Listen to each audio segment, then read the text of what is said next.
Good Hello. morning. Good Did we just morning. get an extra 10 seconds there? Or I don't know what it was. Well, It I seemed like clicked. it wanted to count Yeah, some more. it's funny. I was wondering if it did that because I went live and then it said I had to like undo. Well, so Twitter's now requiring premium subscriptions. I don't know if I want to do that or not. So I had to like turn that one off. So that's what happened. Ah. That's how you. It wasn't aliens. Although It we was know that they exist, they walk among us. We just, yeah. We could have a whole episode on Twitter sometime. I just don't understand certain things about what's going on with that platform, but that's another day. So how are you? How are you? I am great. How are you? I'm doing pretty good. Pretty good. Glad to be It's here. midweek. Yes. It's Mm-hmm. hump day. We're going to Mm-hmm. coast through the rest of the week, right? We've done our Yes. clawing and climbing to I'm get ready. to this. I'm for, Yeah, yeah. I'm in.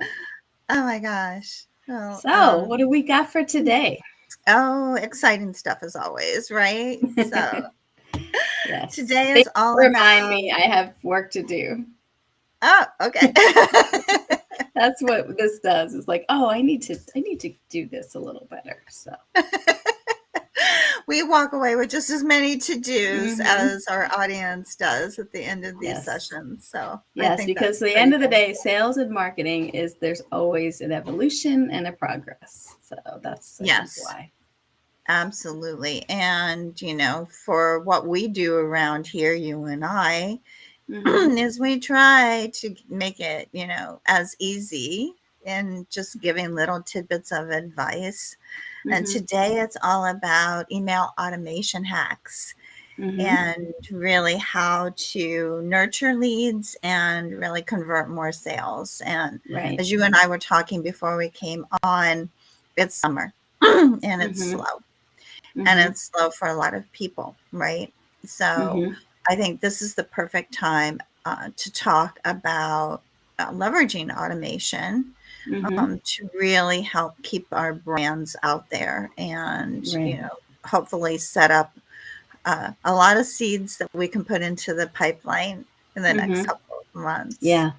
Yeah. It is a good time to develop the habits and the processes and, start to try some things and improve. I totally agree. So, Yeah. So why don't you kick us off with tip number one this morning? okay.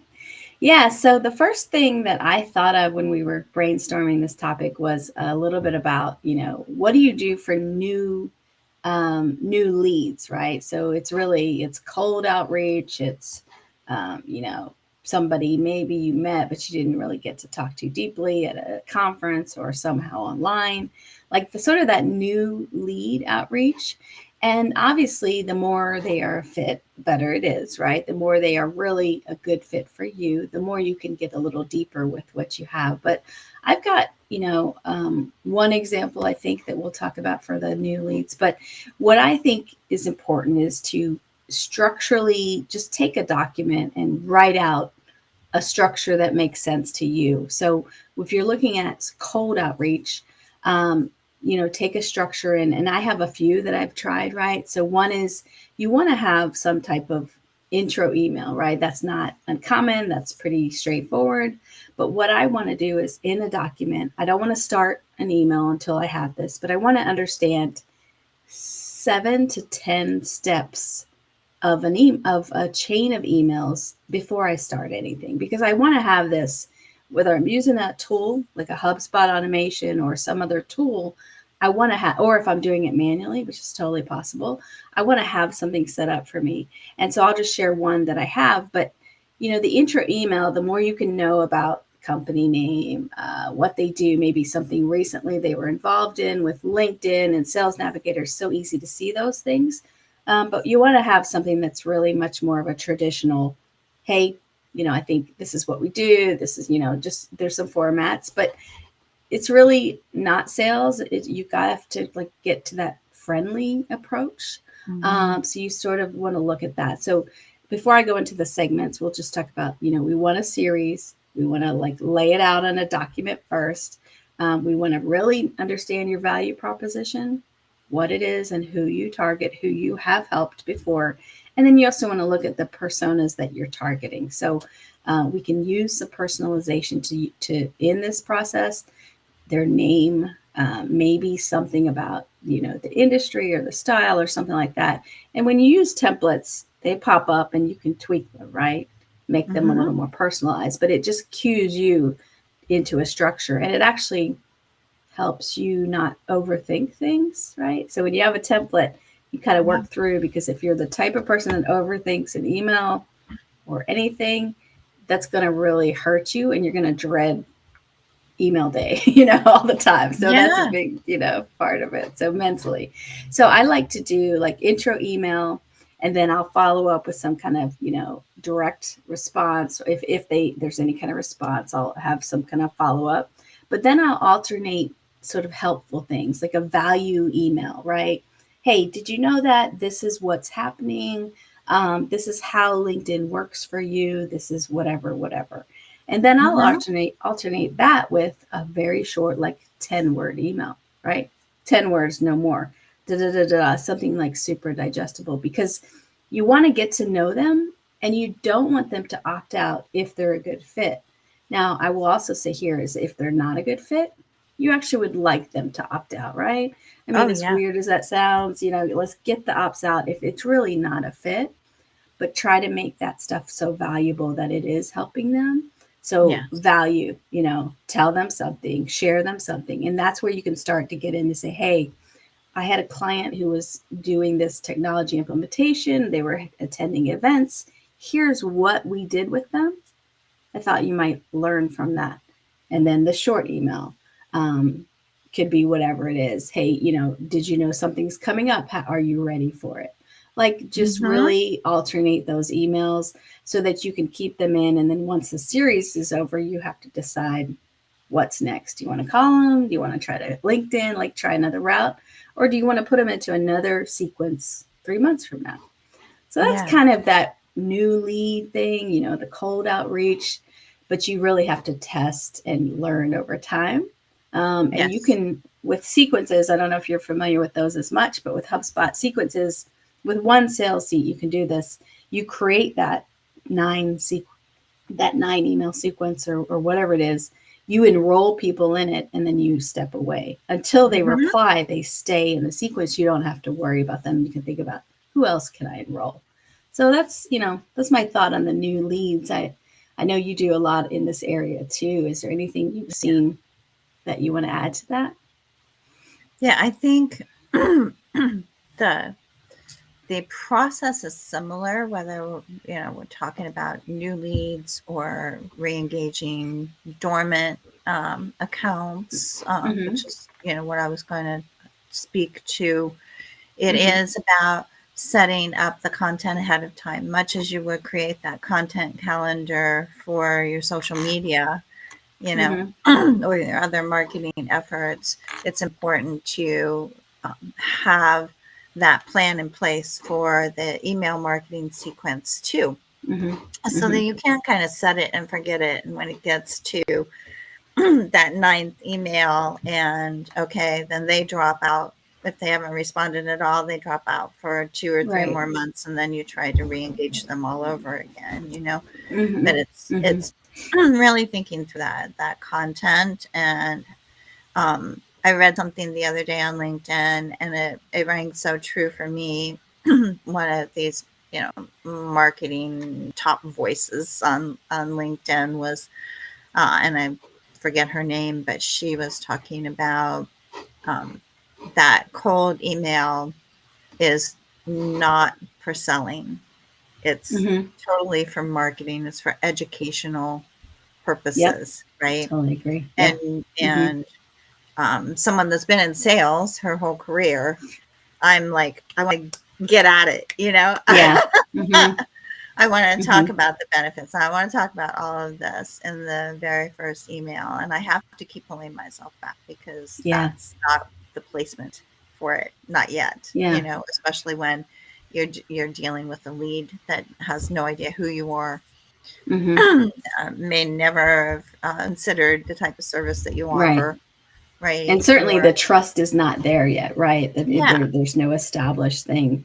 And, we've talked about the buyer's journey, right? Like, where are they in the stage of wanting or needing your yeah, services? So if you yeah, think about people earlier in the stage, I think it helps your mindset to say, I actually am not, I can't sell these people because they're not even there, right? So if you think right, about where they are, because as a marketing, I like what you said a second ago about like what that is, because I'm trying to fill the pipeline, and typically I'm trying to fill the pipeline earlier than that sales stage where they're ready to talk to someone. So I'm yes, I'm trying to fill that in my mind, so that every email is supposed to pull them into that, to this pipeline or the funnel. So that yeah, helps me with it too, because I yeah, often want, we all want immediate right. response, Talk to me but now. yeah, but if I can think of them that they're not even there yet, it kind of takes mentally the pressure off of me, or just changes my mindset. Yeah, I Yeah. agree. So for tip number two, it's the process is kind of similar for the re-engagement of Mm-hmm. dormant clients, those that went through all of the 9 steps in the email Mm-hmm. sequence and still did not interact in any way, shape, or form, did not download a white paper, did not reach out for an appointment, that Mm-hmm. sort of thing.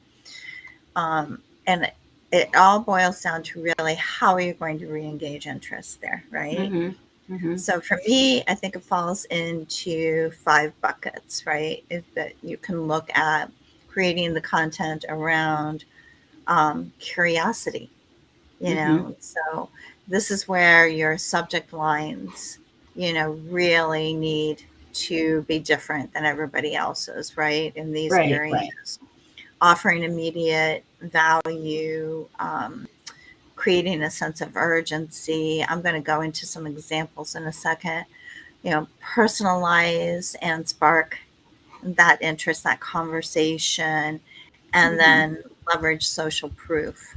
So Mm-hmm. I actually went out and I did some research and I found some examples of these that that I wanted to share. So for curiosity, so there was a fitness service. So it's August and we're not really thinking Mm-hmm. about our New Year's resolutions about getting fit, right? So Right. Right. how do you kind of, or it's going into August. I'm a month ahead of myself, or at least a week ahead of Yeah, we myself. were just talking about that. Yes.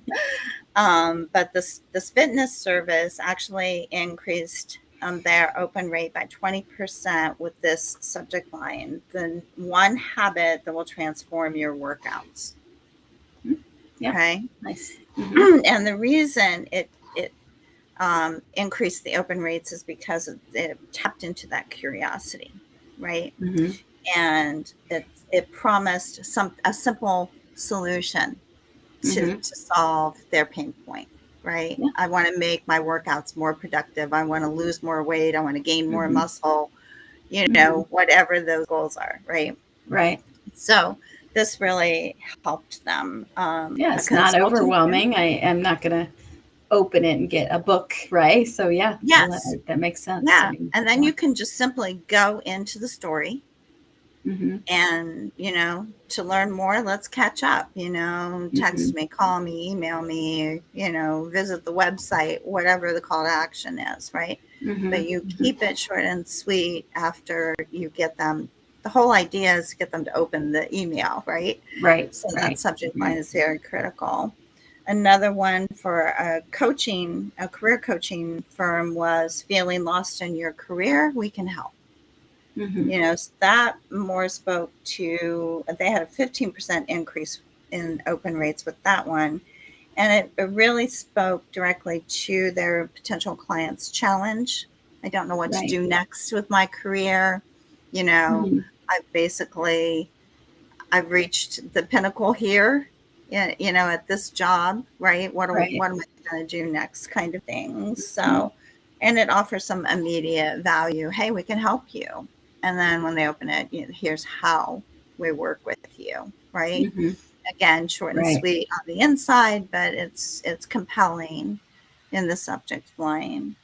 So, and then another one that just a sense of urgency, a 5-minute fix for website speed issues. And that was a web design agency that created that one. They got a 17% increase. That's nice. Yeah. And that's just using urgency, and offering, here's a quick solution to it. Mm-hmm. So I wanted to give examples because I like to, have bouncing off ideas from somebody else about how can I create content? What kind of content is resonating out there and is working. So these are all examples of things that are working for others that you can take and kind of tweak for your own, service business or whatever, to really, create those results. And then another one is just, hey, we haven't seen you around in a while, right? So if it's a former client that used you a year ago, really enjoyed, our partnership back then. Has anything changed in your business? Is there anything, that's coming up that we might help you with? And here's a little bit about what's changed in our business over the past year. Right. To kind of re-engage.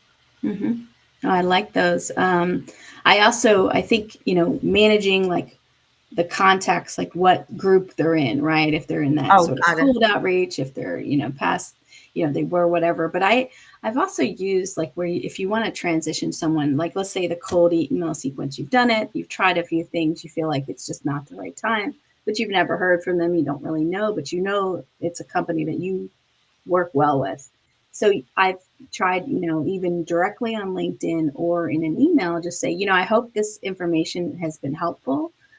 Just a quick reply if you want me to put you in the subscription list, and you'll get monthly tips from here on. So since I have a monthly email, I can always offer the opportunity for someone to go into that much softer, like, hey, a quick short email tip per month. Usually, if they already haven't opted out yet, then they probably will reply and say yes or something like that. And what happens typically is that means I'll have a track of that email in my system, but I can always move them out. And that just becomes a reminder that I might be able to help them in the future. So giving them a very short, direct, hey, hope this has been helpful. Just a quick reply if you want me to just, if you want to keep getting a monthly tip, marketing tip, whatever it is.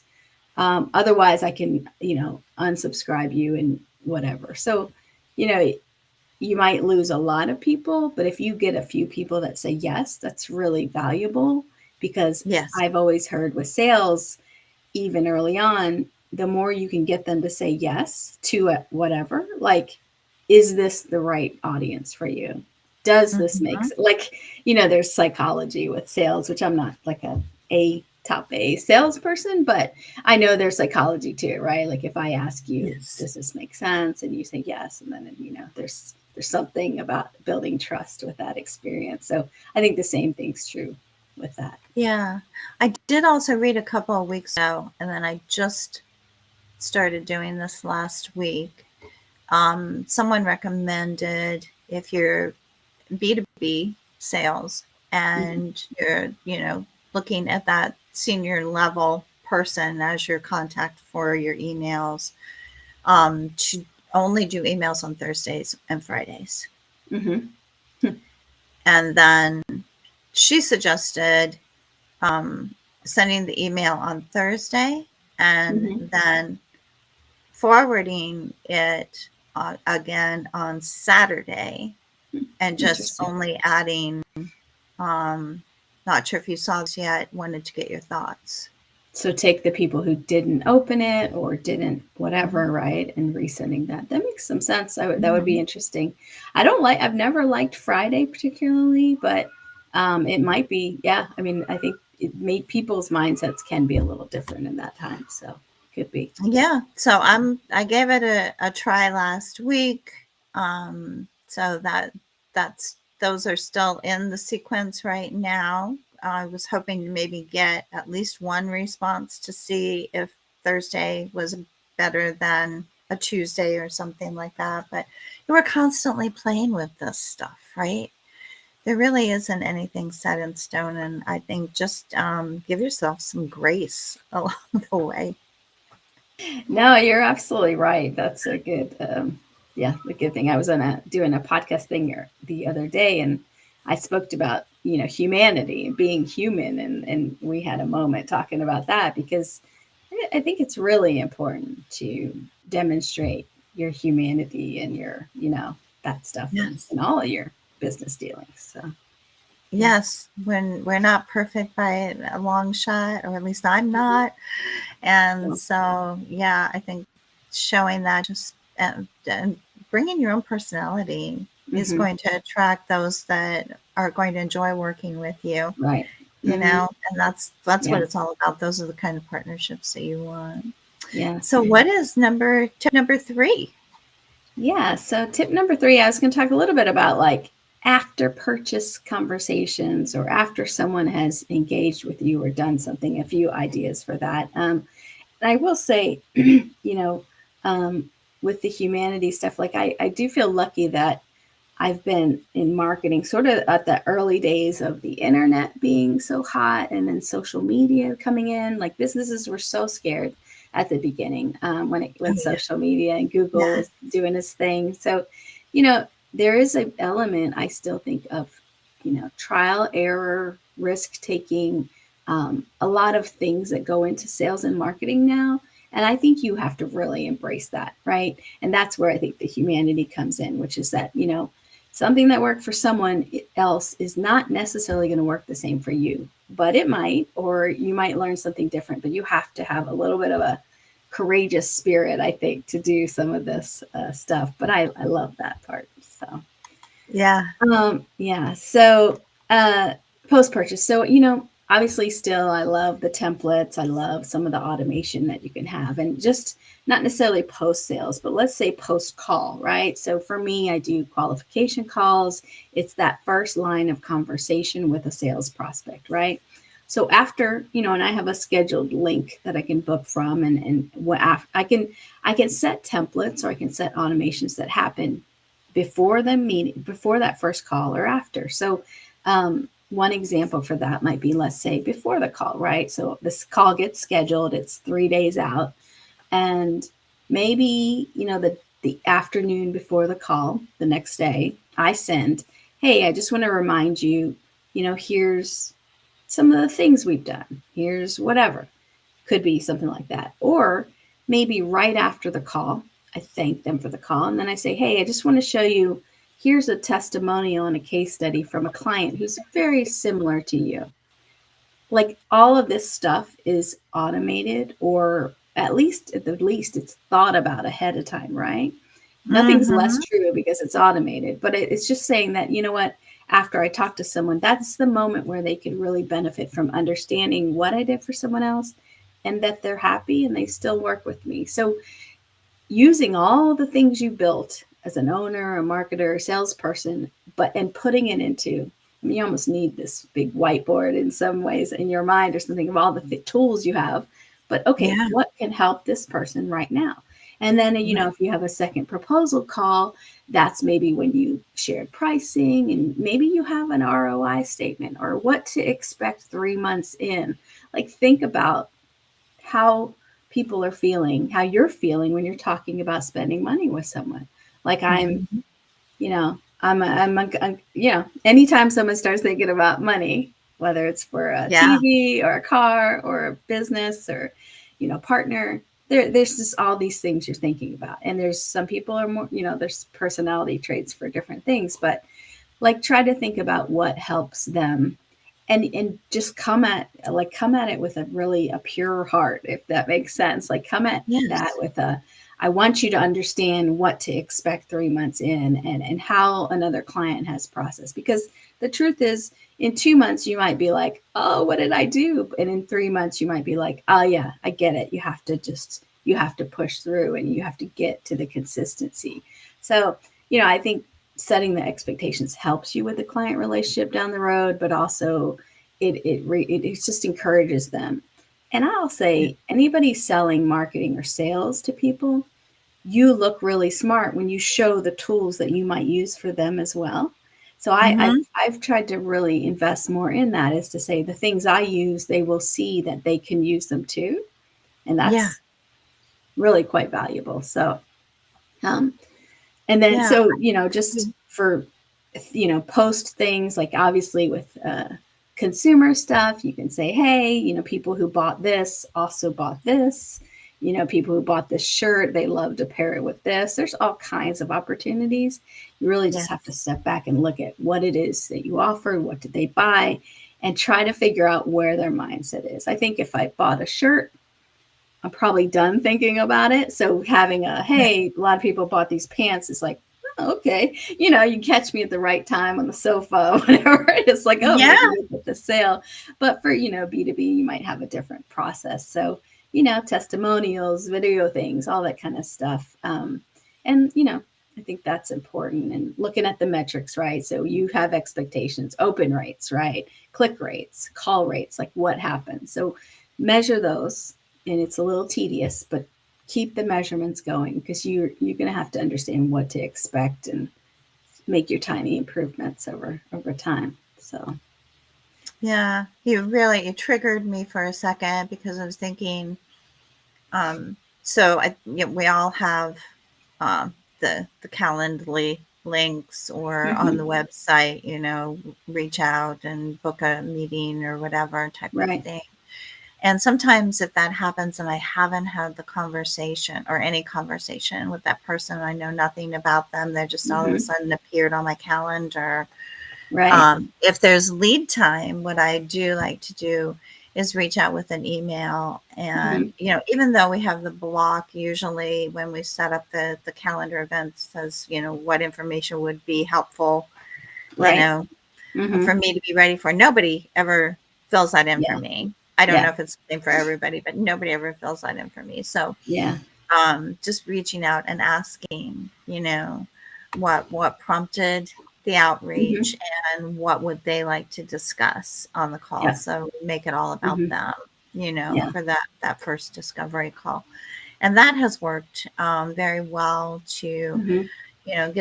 get them to understand that I'm curious about that. That's what I want to know about. Yeah. You're not Mm-hmm. going to get pitch slapped Mm-hmm.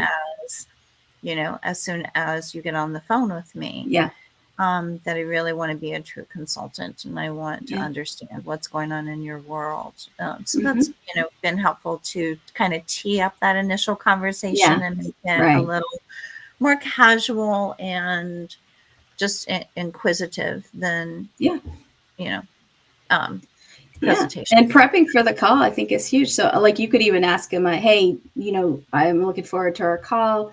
Would you also like to see a walk through a single case study, or do you want to stick to the conversation about blah, blah, blah? Like, you could sort of Yes. hone it in and get Yeah. them to respond or not respond, but at least whatever you say should always help you show your, expertise and things like that. So that's definitely Absolutely. key. Yeah.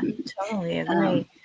yeah. So, the only other thing, I know we're about out of time, but, when someone is actually has purchased something, there's that, I like that sort of, you know, just thank, looking forward to it, appreciate your participation. You're in month 2. I just wanted you to know that you're not alone. Here's where clients typically, what they're feeling at this point and what you can expect. So, you've done a lot of work, you've given a lot of blueprints, you're starting to push out content.